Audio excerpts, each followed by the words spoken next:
Film diawali dengan memperlihatkan seorang wanita yang bernama Linami yang memakai ponselnya untuk berbagai aktivitas. Suatu malam, Nami pulang dengan naik bus dalam keadaan mengantuk dan mabuk hingga tak sadar ponselnya terjatuh dan diambil oleh seorang pria.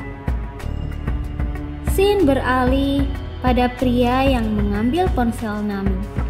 Pria itu memasak makanan dan memfotonya.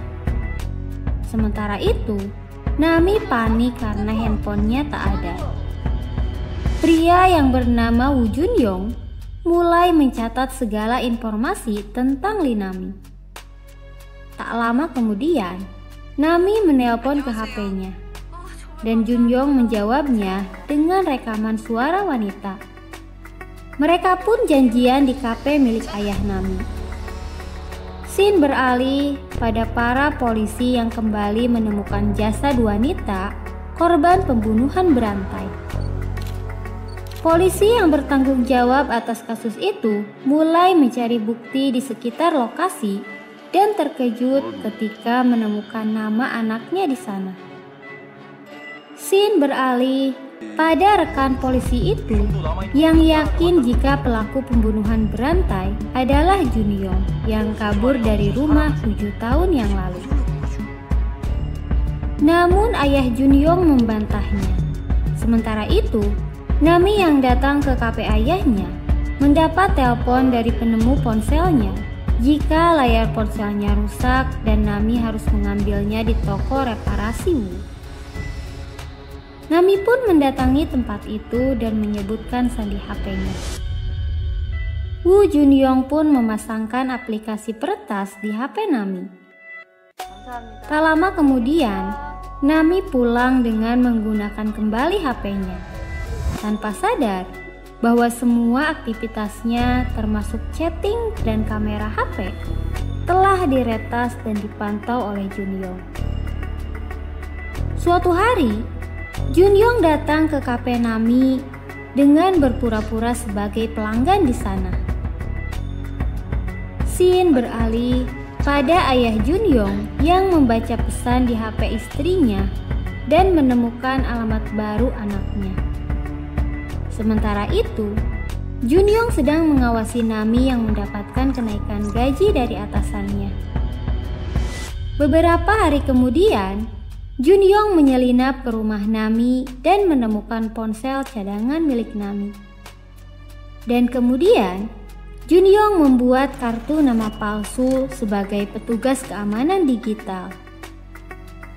Malam harinya, ayah Junyong menyelinap ke rumah Junyong dan menemukan beberapa foto dan barang milik para korban pembunuhan berantai. Junyong menyadari kedatangan ayahnya dan mengirimkan pesan foto pada ayahnya. Ayah Junyong mulai mencari-cari keberadaan Junyong, namun tak berhasil. Junyong pun mendatangi kafe milik Nami dan memberikan tiket bisbol pada Nami karena dia tahu jika Nami menyukai bisbol. Scene beralih pada ayah Nami yang menyuruh Nami untuk tidak dekat-dekat dengan Junyong karena pria itu sangat mencurigakan. Beberapa hari kemudian, sahabat baik Nami datang ke rumah Nami untuk menumpang sementara. Sedangkan ayah Nami yang sendirian di rumahnya menerima pesan dari Junyong menggunakan nomor HP Nami yang menyuruhnya menginstal sebuah aplikasi peretas. Tak lama kemudian, ayah Nami mendapat pesan bahwa dia menerima paket. Ketika ayah Nami melihat paket itu, Junyong memukul ayah Nami hingga pingsan. Keesokan harinya, Nami bangun kesiangan dan buru-buru menaiki taksi. Nami terkejut ketika melihat Instagramnya semalam ada yang memposting menggunakan Instagram Nami untuk menjelek-jelekan perusahaan tempatnya bekerja. Setibanya di tempat kerja, atasan dan teman kerja Nami sangat marah dan mengusir Nami. Nami dan sahabat baiknya melaporkan peretasan HP Nami ke polisi. Namun, polisi meminta bukti peretasan. Sementara itu, ayah Nami yang sadar dari pingsannya memohon agar Junyong tidak menyakiti Nami. Keesokan harinya, Nami dan sahabatnya bertemu dengan Junyong dan meminta bantuan untuk mengecek HP Nami.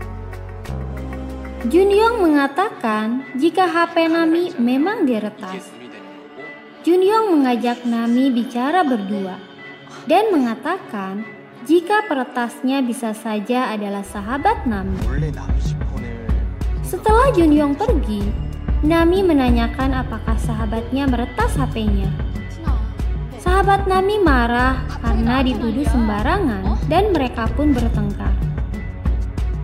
Scene beralih pada para polisi yang kembali menemukan korban ketujuh dari pembunuh berantai. Ayah Junyong pun mendatangi kantor reparasi milik Junyong dan menemukan catatan tentang kehidupan dan informasi para korban yang berserakan. Tak lama kemudian, Nami datang ke sana karena Nami yakin jika HP-nya diretas saat diperbaiki di toko itu. Para polisi pun mengatakan jika Woo Junyong adalah seorang penjahat dan mereka pun berencana untuk menjebak Junyong.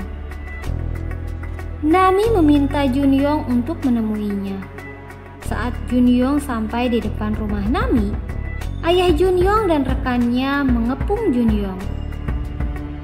Namun betapa terkejutnya para polisi itu karena ternyata pria itu bukanlah Junyong. Karena penyergapan itu gagal, Nami pun diantarkan ke rumah ayahnya.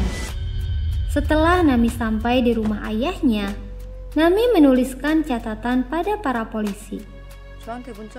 Nami masuk ke dalam rumah ayahnya dan menyangka jika ayahnya sedang tidur. Betapa terkejutnya Nami ketika mengetahui jika Junyong ada di rumah itu. Sementara itu, ayah Junyong terkejut ketika mendapat informasi dari rekannya jika Woo Junyong adalah salah satu korban pembunuhan berantai. Scene beralih pada Nami yang mengirim pesan teks pada polisi atas perintah dari Junyong palsu. Nami pun melempar kertas catatannya. Scene beralih pada Nami yang pasrah tangannya diikat agar ayahnya selamat. Namun ternyata pria itu menenggelamkan Nami dan ayahnya. Pria itu terkejut ketika melihat catatan yang dilempar Nami yang mengatakan jika dia tak akan mengirim pesan teks. Polisi pun menyergap pria yang berpura-pura menjadi Woo Junyong. Ayah Junyong sangat marah pada pria pembunuh anaknya itu. Sementara itu, Nami tersadar dari pingsannya. Nami sangat marah dan sedih melihat ayahnya yang tak juga sadarkan diri. Nami pun menghampiri pembunuh berantai itu dengan menembakkan pistol. Nami bahagia mengetahui ayahnya ternyata masih hidup. Scene beralih pada Nami dan ayahnya yang sudah beraktivitas kembali dan banyak dukungan pada mereka. Dan film pun berakhir.